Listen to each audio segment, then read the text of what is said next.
Welcome to our channel career map online. তো career map অনলাইনে তোমরা আশা করি অনেক ভিডিও দেখেছো, ভালো লেগেছে তোমাদের। হ্যাঁ, কমেন্টে দেখতে পাচ্ছি। তো তোমরা জানো আমাদের মোটোটা কি, what is our Moto? Hour Moto is selection is addiction. এই মোটো নিয়ে আমরা এগোচ্ছি এবং ভবিষ্যতে এগোবো। আমরা তোমাদেরকে শুধু তোমাদের যে গোল, সরকারি চাকরি পাওয়ার যে লক্ষ্য নিয়ে তোমরা পড়াশোনা করছো, তাতে আমরা শুধু সাহায্যের হাত বাড়িয়ে দিচ্ছি। তোমাদেরকে সঠিক পথ দেখানোর ব্যবস্থা করছি এই চ্যানেলের মাধ্যমে। আমাদের কোনো রকম পে আর্টিকেলস নেই, আমরা কোনোভাবেই কোনো রকম আর্টিকেলস তোমাদের কাছে বিক্রি করার জন্য অ্যাডভার্টাইজ করি না। আমরা একটাই মোটিভ নিয়ে চলছি, সেটা হচ্ছে সিলেকশন ইজ অ্যাডিকশন। ওকে, তো আজকে ইকোনমিক্সে দেখো আমি তোমাদেরকে এই যে সামনে পিএসসি ক্লার্কশিপের যে এক্সাম আসছে, সেই পিএসসি ক্লার্কশিপের এক্সামের জন্য একটা ছোট্ট মক টেস্টের মতো রেখেছি। ঠিক আছে, আমি হেডিং দিয়েছি দেখো, পিএসসি শিওর শর্ট ইকোনমিক্স। তো তোমরা অনেকেই জানো যারা পিএসসি ফার্স্ট ইয়ার্সে দিয়েছো, এক্সাম দিয়েছো, দেখেছো যে পিএসসিতে ইকোনমিক্সের ওপর কিন্তু লাস্ট ইয়ারে কোনো কোশ্চেন সেরকম আসেনি। তো অনেকেই ভেবে নেয় যে লাস্ট ইয়ারে যখন আসেনি তাহলে এই ইয়ারেও আসবে না। এটা ভাবা কিন্তু একদম ভুল। হ্যাঁ, তো লাস্ট ইয়ারে দেয়নি, এই ইয়ারে দেবে না, এটা ভাববে না। কারণ দেখো ইকোনমিক্সের কিছু স্পেশাল চ্যাপ্টার আছে, যেমন ধরো 5 ইয়ার প্ল্যানিং বা ন্যাশনাল ইনকাম আর ইন্ডাস্ট্রিয়াল ইনফ্রাস্ট্রাকচার। এই সমস্ত চ্যাপ্টারগুলোর সঙ্গে পলিটিক্স বা ট্যাক্স, এগুলোর সঙ্গে কিন্তু পলিটিক্স বা পলিটি তোমরা যেটা পড়ছো তার একটা ইন্টারনাল রিলেশন রয়েছে। তাই ইকোনমিক্স থেকে লাস্ট ইয়ারে আসেনি ভেবে তোমরা ইকোনমিক্সটাকে ইগনোর করবে না প্লিজ। হ্যাঁ, আমি কিছু কোশ্চেন ডব্লিউবিসিএস বলো, পিএসসি বলো, অনেক বছরের কোশ্চেন অনেকগুলো অ্যানালাইজ করে কিছু কিছু সিলেক্টেড কোশ্চেন, বেশি নয়, 3-4টে চ্যাপ্টার থেকে সিলেক্টেড কিছু কোশ্চেন নিয়ে আমি আজকের ভিডিওতে তোমাদের সামনে প্রেজেন্ট করতে চলেছি। তোমরা শুরু থেকে লাস্ট অবধি দেখো। আর আমি রিকোয়েস্ট করব তোমাদের যে এই কোশ্চেনগুলো, তার সাথে আমি আবার বলছি চ্যাপ্টারের নাম 5 ইয়ার প্ল্যানিং। আমি একটু তোমাদের লিখেই দিচ্ছি স্পেশাল কোন কোন চ্যাপ্টার তুমি পড়বে। ঠিক আছে,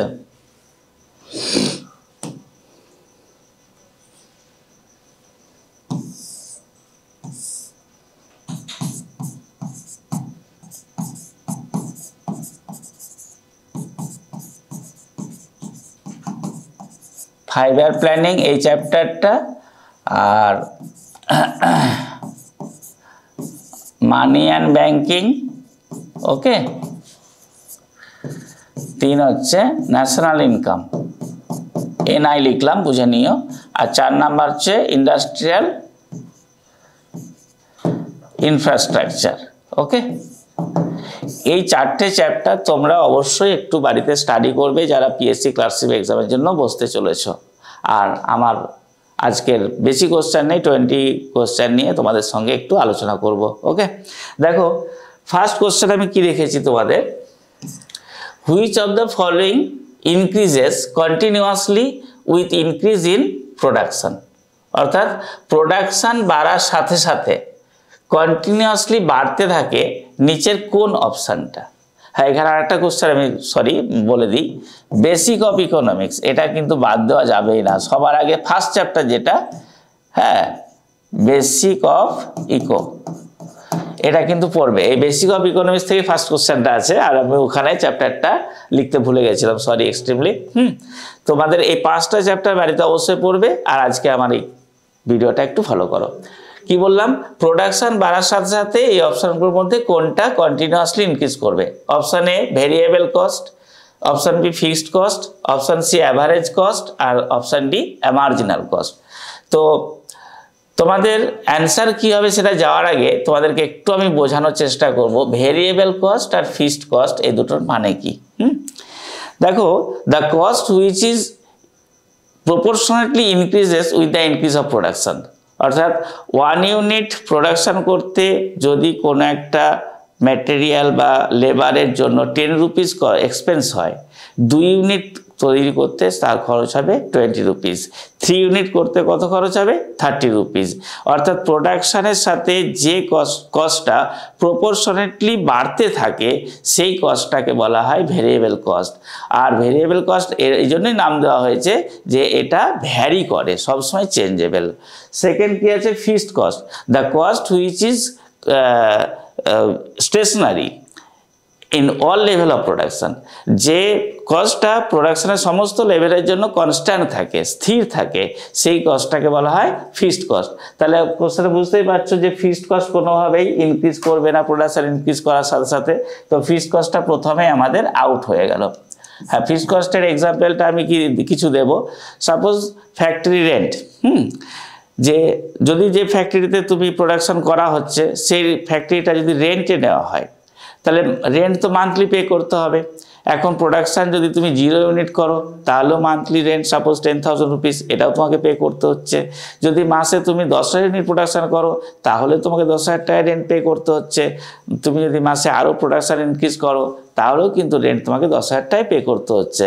তাহলে এই যে rent of factory, salary of supervisor, factory supervisor, এই সমস্ত এক্সপেন্সেসগুলো কিন্তু কখনোই প্রোডাকশান বাড়ার সাথে ইনক্রিজ করে না, কনস্ট্যান্ট থাকে, তাই এই এক্সপেন্সেসগুলোকে বলা হয় ফিক্সড কস্ট। তাহলে ফিক্সড কস্ট প্রথমে অ্যান্সার আউট হয়ে গেল। অ্যাভারেজ কস্ট, অ্যাভারেজ কস্ট মানে কি তোমরা জানো, average cost is equal to AC বললাম, average cost is equal to TC by Q, TC for total cost আর কিউ ফর প্রোডাকশান। তাহলে টোটাল কস্টকে প্রোডাকশানের ইউনিট দিয়ে ডিভাইড করলে কি পাওয়া যায় এসি। এখন একটা জিনিস মাথায় রাখো, টিসির মধ্যে কি থাকে টিভিসি প্লাস টিএফসি, তাই তো। টিভিসি মানে টোটাল ভেরিয়েবল কস্ট আর টিএফসি মানে টোটাল ফিক্সড কস্ট।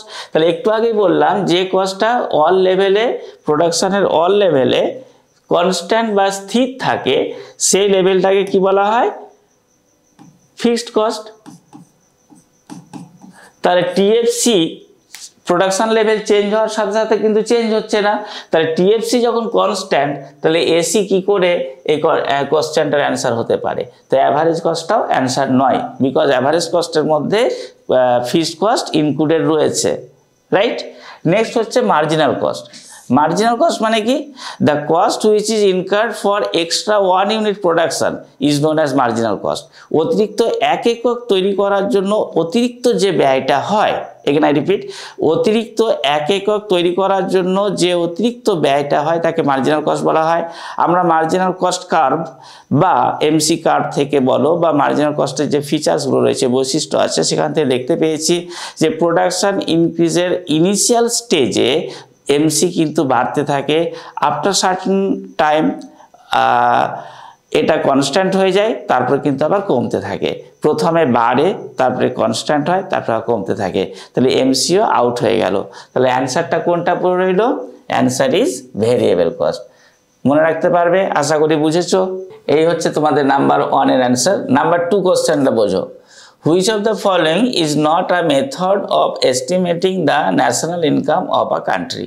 অর্থাৎ ন্যাশনাল ইনকাম মেজারমেন্ট করার যে মেথড আছে সেই মেথডগুলোর মধ্যে নিচের কোনটা নয়, নট বলা আছে, which of the following is not. Okay, কোনটা ন্যাশনাল ইনকাম মেজার করার মেথড নয়। ফার্স্ট অপশান কি আছে, product method. Second option income import method. Third হচ্ছে income method and last expenditure method. তো তোমরা যারা সামান্য পড়াশুনো করো তারা নিশ্চয়ই বুঝতে পারছো প্রোডাকশন মেথড বা product method, income method, expenditure method, এগুলো সবগুলোই কিন্তু ন্যাশনাল ইনকাম মেজারমেন্ট করার একটা মেথড আছে। আমরা জানি ন্যাশনাল ইনকাম মেজারমেন্ট করার যে 3টে পদ্ধতি আছে, সেই 3টে পদ্ধতির মধ্যে এ, সি অ্যান্ড ডি এগুলো হচ্ছে মেথডের নাম। তাহলে মেথড নয় কোনটা, answer, correct answer is B. B is the answer. Income import method বলে কোনো মেথড ন্যাশনাল ইনকাম মেজারমেন্ট করার জন্য আমাদের কাছে নেই। So answer is B. Okay, next question number 3, the national income of a country is. National ইনকামের definition যারা জানো, সামান্য ন্যাশনাল ইনকাম মানেটা যারা বোঝো, তারা আশা করি নাম্বার 3 অ্যান্সারটা তোমরা দিতে পারবে। কি বলেছি, national income of a country is the annual revenue of the government, গভর্নমেন্টের যে অ্যানুয়াল রেভিনিউটা হয়, গভর্নমেন্টের রেভিনিউ তোমরা জানো ট্যাক্স রেভিনিউ হয়, সাবসিডি রেভিনিউ আছে, তারপরে তোমার লোন রেভিনিউ আছে, ঠিক আছে। এই সমস্ত এই total of annual revenue of the government, এটাকে কি ন্যাশনাল ইনকাম বলা হবে আমাদের কান্ট্রির।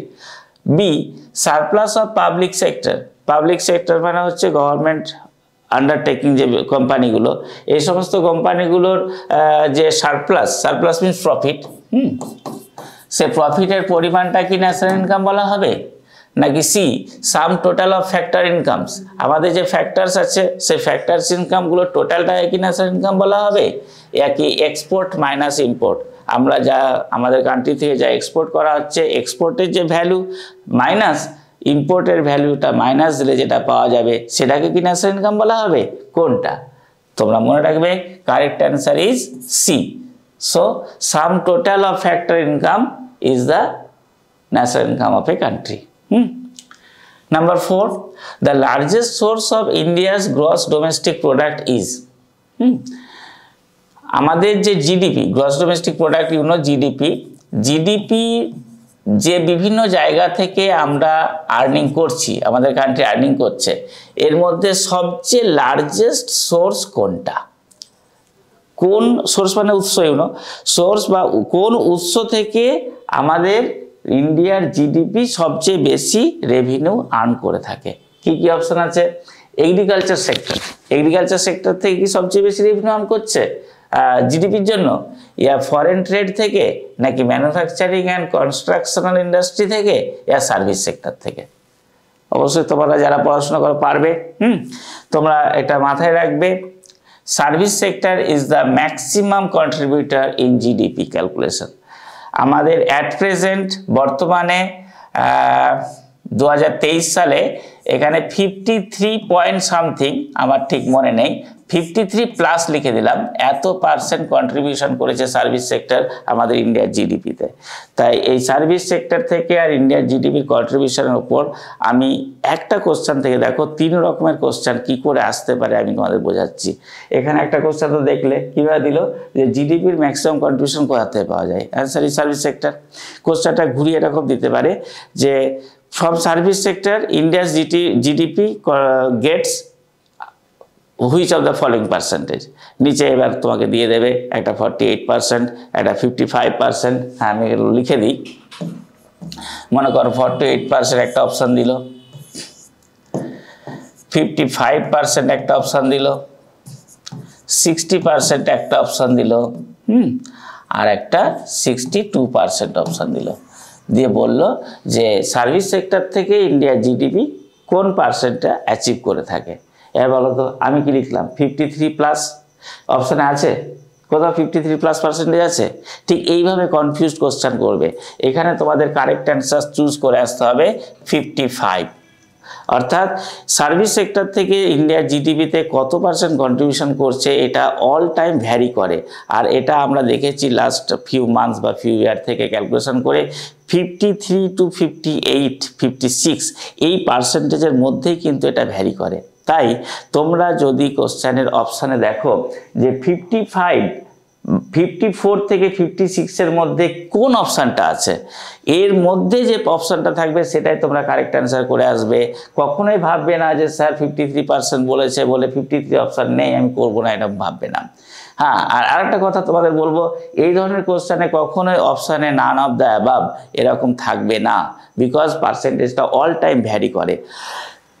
First to last all percentage দেওয়া থাকবে, একটা না একটা পার্সেন্টেজ 53, 54, 55, 56 এর মধ্যে থাকবে, যেটাই থাকবে সেটাই তোমরা অপশানে করে আসবে। Next question 5, what is capital? Capital কাকে বলে? দেখো ক্যাপিটাল কি বা ক্যাপিটাল কাকে বলে এর ইকোনমিক্সের ডেফিনেশন আলাদা, অ্যাকাউন্টসের বা কমার্সের যারা স্টুডেন্ট তাদের কাছে ক্যাপিটাল মানে আলাদা। তো ইকোনমিক্সে ক্যাপিটাল মানে কি সেটা বোঝার জন্য তুমি কি কি অপশন আছে দেখো, এখানে ডেফিনেশন দেওয়া আছে। Capital is produced means of production, অর্থাৎ ক্যাপিটাল হলো এমন একটা জিনিস যেটা প্রডিউস করে পাওয়া যায় এবং তাকে আবার অন্য কোনো কিছু উৎপাদনের কাজে বা প্রোডাকশনের কাজে ব্যবহার করা হয়, এগেন আই রিপিট, নাম্বার এর মিনিংসটা, capital is produced means of production, অর্থাৎ ক্যাপিটাল হলো এমন একটা জিনিস যেটাকে প্রোডাকশান করে আমরা পাই, করে সেটাকে আবার প্রোডাকশানের কাজে লাগাই। বির মানে কি? মানি ইজ ক্যাপিটাল, টাকা, যে টাকা দিয়ে একটা ইন্ডাস্ট্রি বা একটা কারখানা বা ফ্যাক্টরি তৈরি করা হয় সেই টাকাটাকে নাকি ক্যাপিটাল বলা হয়। সি, মেশিনারিজ অ্যান্ড বিল্ডিংস আর ক্যাপিটাল, যে সমস্ত মেশিনগুলো দিয়ে যে বিল্ডিংয়ের মধ্যে কারখানাটা তৈরি হয়ে রয়েছে এবং সেখানে যে মেশিনগুলো কাজ করছে সেই মেশিনের ভ্যালু এবং বিল্ডিংয়ের ভ্যালুটাকে ক্যাপিটাল বলা হয়। Number D, naan of the above, কোনোটাই না। তাহলে কি পেলাম? ক্যাপিটাল কোনটা? Capital is number A, first option is the capital. Capital কাকে বলে? ক্যাপিটাল হলো উৎপাদিত দ্রব্য যা পুনরায় উৎপাদনের কাজে ব্যবহার করা হয়। বাংলা এটা মাথায় রাখবে, যে সমস্ত দ্রব্য উৎপাদন করার পর ভোগ করা হয়, the goods which is produced for the purpose of consumption is not capital, it is the consumable goods. The goods which is produced for the purpose of consumption is consumable goods, এটা capital নয়। তাহলে capital কোনটা? The goods which is produced to product another types of goods is known as capital. Understand? For example, machine production হচ্ছে, তাহলে একটা কারখানায় machine তৈরি হলো, সেই মেশিনটা যদি অন্য কোনো প্রোডাকশান তৈরি করার জন্য, অন্য কোনো প্রোডাক্ট তৈরি করার জন্য, প্রোডাকশান নয়, অন্য কোনো প্রোডাক্ট তৈরি করার জন্য ব্যবহার করা হয়, তখন সেই মেশিনটাকে আমি ক্যাপিটাল বলতে পারি। নর্মাল কোনো মেশিনকে কিন্তু ক্যাপিটাল বলবো না। ওকে, number 6, pigeons farming means. Pigeons farming মানে কি? পিজেন্স কথার অর্থই কিন্তু দেখো ফার্মার। পিজেন্স মানে কিন্তু তোমরা ডিকশনারিতে দেখবে পিজেন্ট মানে ফার্মার। তাহলে পিজেন্স ফার্মিং মানে কি? পিজেন্ট ফার্মিং মানে হলো এমন একটা কথা এটা, যেখানে যখন ল্যান্ড ওনার নিজেই তার জমিতে চাষ করছে, ল্যান্ড ওনার যখন নিজেই ফার্মার হয়ে, নিজেই লেবার হয়ে নিজের জমিতে কাজ করবেন, তখন সেই ফার্মিং সিস্টেমটাকে বলা হবে পিজেন্ট ফার্মিং। ওকে, তো কোন অপশানে আছে দেখো, the tenant cultivates the land. Tenants মানে ভাড়াটিয়া, ভাড়াটিয়া লেবাররা ল্যান্ড কাল্টিভেট করছে, তাহলে এটা আউট, এটা অ্যান্সার হতে পারে না। B, the cultivator is the land owner, যিনি চাষ করছেন তিনিই জমির মালিক, তাহলে আমরা বিতে পেয়ে গেলাম answer. This is the answer. আরও দুটো অ্যান্সার ছিল, অপশান ছিল, cultivation is done by hired labour, তাহলে হায়ার্ড লেবার আর টেনেন্ট কাল্টিভেটর একই তো, কীরকম ক্লোজ মিনিংয়ের দেখো তোমাদের অপশান দিচ্ছে, এখানে বুঝতেই পারবে তোমরা। নাম্বার এ যদি ক্রস আউট হয়, number C also cut out হবে, বিকজ টেনেন্টস কাল্টিভেটর আর হায়ার্ড লেবারের মধ্যে তো কোনো ডিফারেন্স নেই, আর নান অফ দ্য অ্যাবাভ তো আউট হয়ে গেল। তাহলে অ্যান্সার হলো the cultivator is the land owner. Okay, go to next page. Which of the following taxes is within the jurisdictions of central government? এখানে কিছু ট্যাক্সের টাইপস দেওয়া আছে। ওকে, এই ট্যাক্সগুলোর মধ্যে কোন ট্যাক্সটা সেন্ট্রাল গভর্নমেন্টের জুরিসডিকশনের মধ্যে পড়ে? বলো, কোন ট্যাক্সটা সেন্ট্রাল গভর্নমেন্টের জুরিসডিকশনের মধ্যে পড়ে? প্রফেশনাল ট্যাক্স তোমরা জানো state government, land revenue state government, এগুলো কিন্তু সব স্টেট গভর্নমেন্টের। ওকে, আমি এসজি লিখে দিলাম, এগুলো এসজি স্টেট গভর্নমেন্ট। আর আছে এক্সাইজ অন অ্যালকোহলিক লিকুয়ার, এটাও এসজি। তাহলে পরে রইল কে? রাইট অ্যান্সারের জন্য কর্পোরেশন ট্যাক্স। আর একটা কথা মাথায় রাখবে, এখানে আর একটা কোশ্চেন তোমাদের আসতে পারে যে central government maximum tax contribution কোথা থেকে পেয়ে থাকে, সেটারও অ্যান্সার কর্পোরেশন ট্যাক্স। এখান থেকে সেন্ট্রাল গভর্নমেন্ট আমাদের ম্যাক্সিমাম ট্যাক্স রেভিনিউ পেয়ে থাকে, ট্যাক্স রেভিনিউ আর্নস। সেন্ট্রাল গভর্নমেন্টের এখানে আর একটা কোশ্চেন তোমরা মাথায় রাখবে। হ্যাঁ, প্রথম কোশ্চেন তো এটা পেয়ে গেলে যে কোন ট্যাক্সটা সেন্ট্রাল গভর্নমেন্টের জুরিসডিকশনের মধ্যে পড়ছে, অ্যান্সার ইজ কর্পোরেশন ট্যাক্স। আর একটা কোশ্চেন ঘুরিয়ে দেবে যে ফ্রম দ্য ফলোইং অপশন বা from the following types of taxes from where বা from which central government earns maximum tax revenue, সেক্ষেত্রে অ্যান্সার হবে corporation tax. 8, more than 50% of the working population in India depends on, ভারতের মোট জনসংখ্যার 50% বেশি লোক কোন সেক্টরে কাজ করে? খুব সোজা কোশ্চেন, এটা এসেছিল কিন্তু ইয়ারের কোশ্চেন এগুলো, এটা WBCS এর question. 50% of the working population কোন সেক্টরে কাজ করে? Number A the public sector, number B the tertiary sector, number C the industrial sector, and number D the primary sector. তো খুব ইজি অ্যান্সার, প্রাইমারি সেক্টরে সবচেয়ে বেশি সংখ্যক মানুষ নিযুক্ত আছে। মাথায় রাখবে। Number 9, planning commission is a, তাহলে এখান থেকে অ্যান্সার পাবো কি? What is planning commission? Planning commission কি? তো প্ল্যানিং কমিশন কোনটা হবে? Planning commission is non statutory body, yeah statutory body, yeah constitutional body, নাকি অটোনমাস বডি? তার প্ল্যানিং কমিশন কোনটা? তোমরা মাথায় রাখবে, planning commission is non statutory body, এটা অ্যান্সার। ওকে, প্ল্যানিং কমিশন কারোর ইয়েতে চলে না, ও নিজেই নিজের মতো করে চলবে, তাই ওটাকে বলা হয় non statutory. Number 10, national development council deals with, NDC বলা হয় এটাকে। এই এনডিসি বা ন্যাশনাল ডেভেলপমেন্ট কাউন্সিল কোন ফাংশনের সাথে বেশি ইনভলভ থাকে? এটা অপশনটা আমার একটু ইয়ে হয়েছে, এটা ডি অপশন, হ্যাঁ, 0 পড়ে গেছে ব্যাকেটে। ওকে, দেখো, national development council deals with poverty elevation programs, number A option, অর্থাৎ পভার্টি দূর করার জন্য এরা কাজ করে। B the approval of 5-year plans, 5 বছরের যে প্ল্যানগুলো আমাদের ইন্ডিয়াতে আছে সেই 5-year প্ল্যানগুলো তৈরি করার কাজে এরা ইনভলভ থাকে। সি রুরাল ডেভেলপমেন্ট প্রোগ্রাম, গ্রামের উন্নতির জন্য যে সমস্ত প্রোগ্রামগুলো সেন্ট্রাল গভর্নমেন্টে থাকে সেগুলো নাকি এরা বানিয়ে দেয়। আর number D preparations of development plan, আর ডেভেলপমেন্ট প্ল্যান তৈরি করতে এরা সেন্ট্রাল গভর্নমেন্টকে সাহায্য করে। এই 4 রকমের অপশান এখানে আছে, এদের মধ্যে অ্যাকচুয়ালি ন্যাশনাল ডেভেলপমেন্ট কাউন্সিল কোন কাজটা করে থাকে?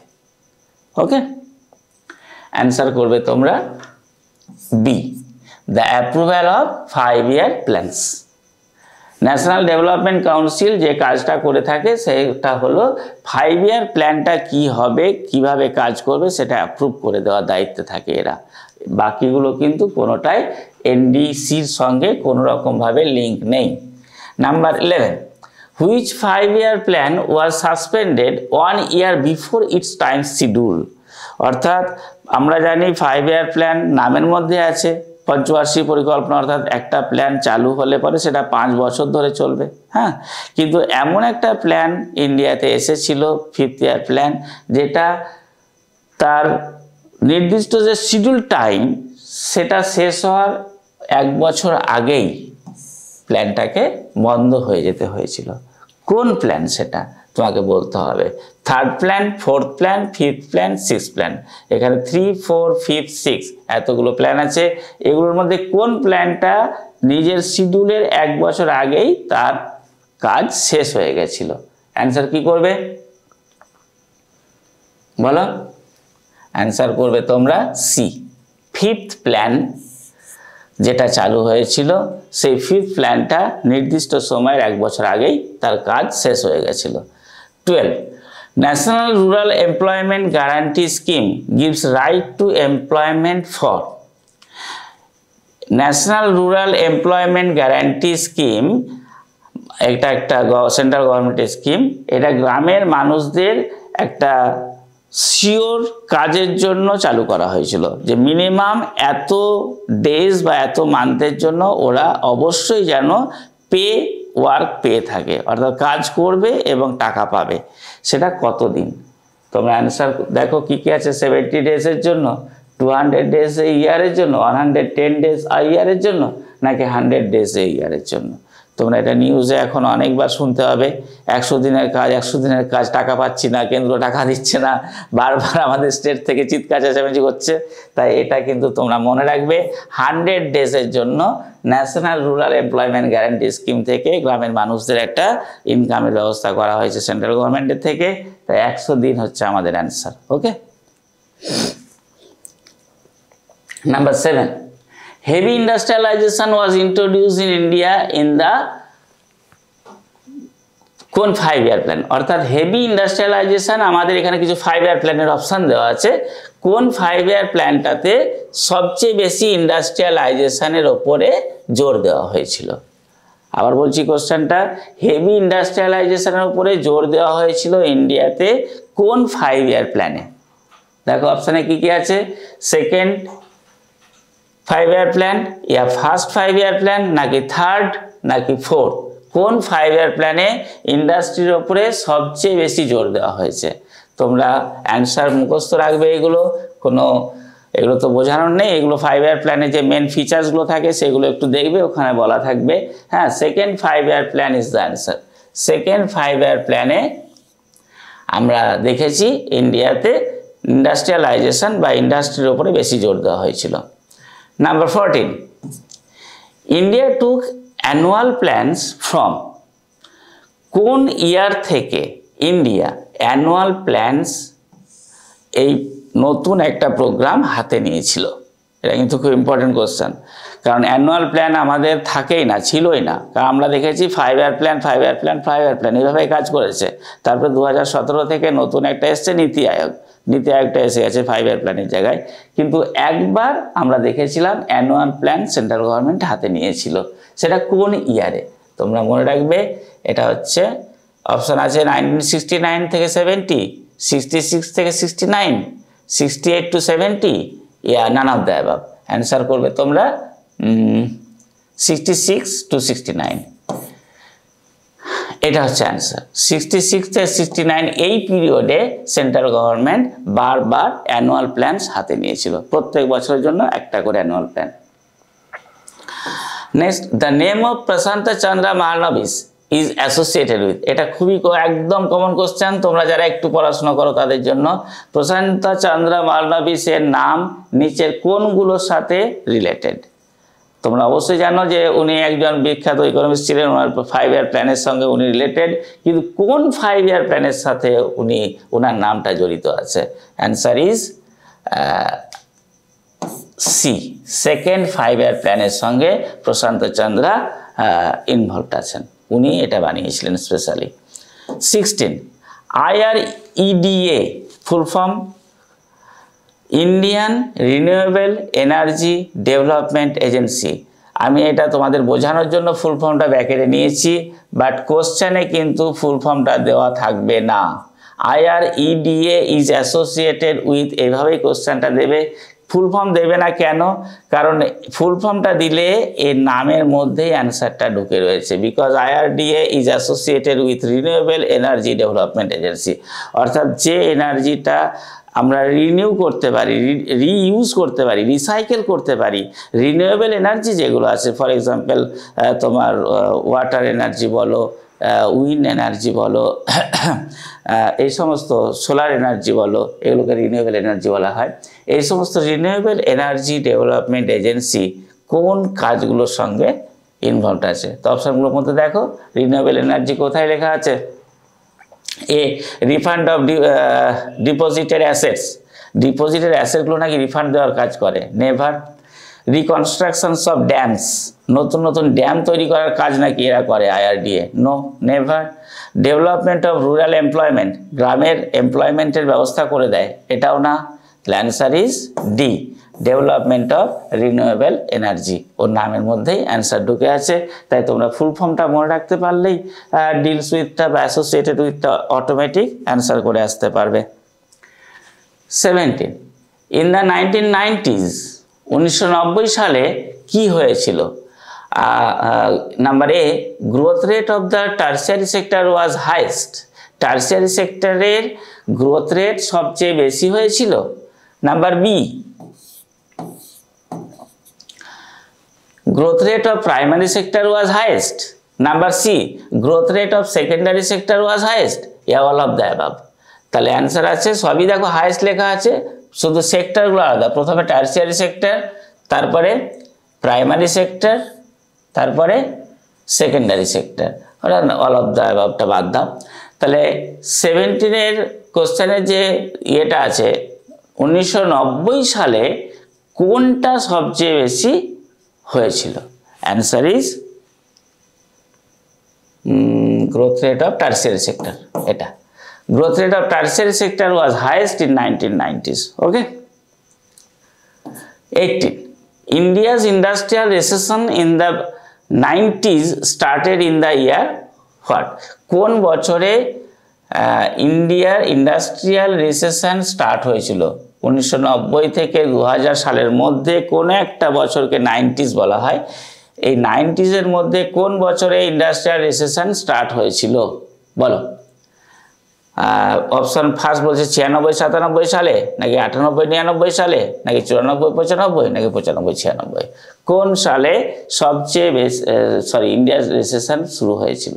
অ্যান্সার করবে তোমরা এটা বি, 1998-99 সালে ইন্ডিয়ার রিসেশন, ইন্ডাস্ট্রিয়াল রিসেশন স্টার্ট হয়েছিল। 19.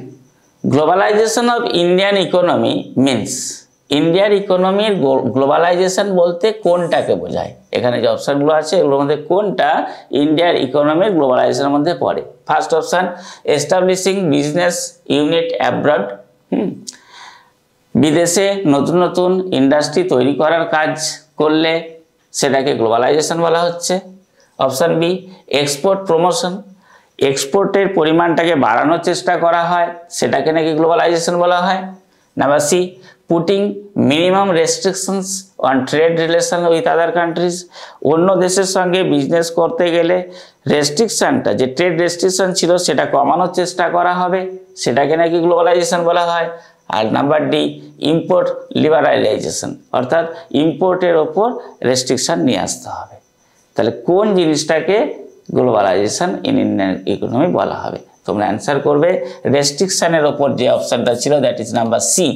C is the right answer. Putting minimum restriction on trade relation with other countries, অন্য দেশের সঙ্গে বিজনেস করতে গেলে আগে আমাদের অনেক রেস্ট্রিকশান মেনে চলতে হতো।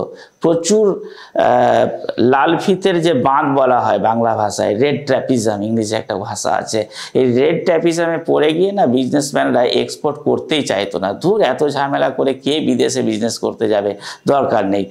এই ঝামেলা থেকে বাঁচার জন্য তারা কোয়ালিটি থাকা সত্ত্বেও তারা এক্সপোর্ট এর মধ্যে পার্টিসিপেট করতে পারতো না, যার ফলে আমাদের ইন্ডিয়ার ইকোনমি পিছিয়ে ছিল।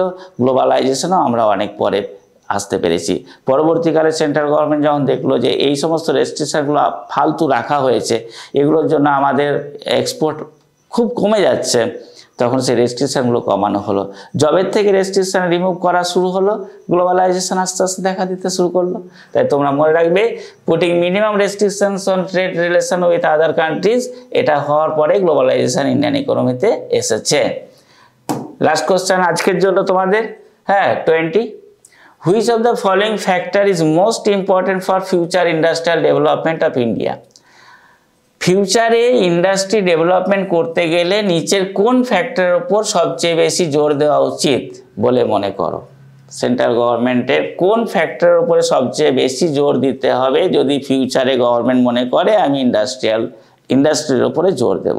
First option maintenance of industrial peace, দেশের মধ্যে ইন্ডাস্ট্রি যত আছে তাতে শান্তি শৃঙ্খলা বজায় রাখার চেষ্টা করতে হবে, তাহলে নাকি ইন্ডাস্ট্রি ফিউচারে ভালো হবে।